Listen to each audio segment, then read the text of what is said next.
As you can see, the camcorder is completely dark in normal video mode.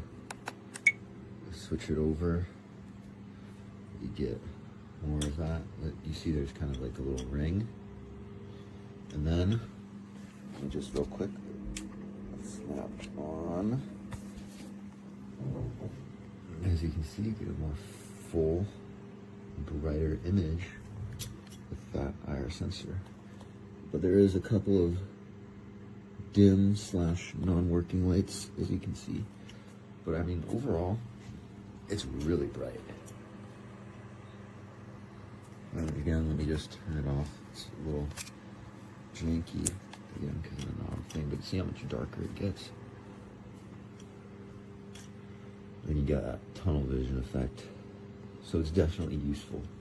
Do you want to say anything? Okay, I'm using this camera.